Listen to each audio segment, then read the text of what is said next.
The question is that the bill be now read a second time. Mr. Saktiandi, Supaat.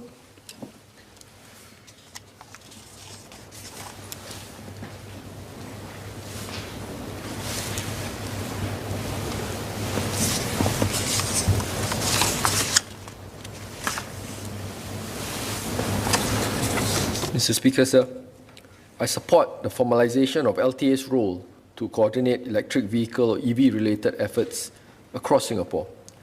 I am pleased to note that the amendments are focused on safety and operational capacity, which were among key technical concerns shared during the budget debates. I wish to raise 4 concerns, which I hope LTA will look into as they assume their new responsibilities. First, safety concerns for both motorists and building occupiers and residents, given that most of the charging stations going forward will be located at housing estates and commercial buildings. With plans to increase the number of charging points, there are some concerns among residents on safety issues, whether this may lead to situations such as electrical overload and overcharging, resulting in fire outbreaks or worse, an explosion. There have been several cases of fires and explosions caused by PMDs that were charging overnight, whether domestically or overseas, so some are asking if similar scenarios could happen with EVs left to charge overnight. May I ask what is being done to safeguard against this going forward?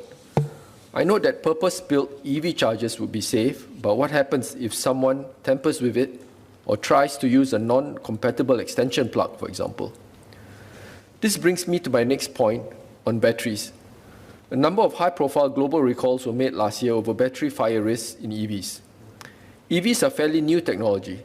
With the recent boom, engineers are in a global race to design the fastest and cheapest EV batteries. This can result in plenty of revisions along the way, even at the expense of safety. As technology on the batteries develops, how will LTA allocate the tenders for charging points and types of EV vehicles over the next 5 to 10 years? How will LTA ensure that the winning tenders are committed to adapting continuously to the evolving technology with safety and quality at top of mind? And how do we ensure that our charging points can be easily adapted as technology progresses?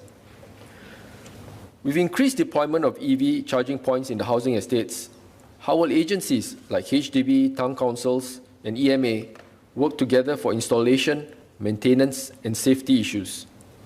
In Toa Payoh Lorong 8, for example, the EV charging points were built with wires cutting across the pedestrian paths. This has posed a safety hazard to residents.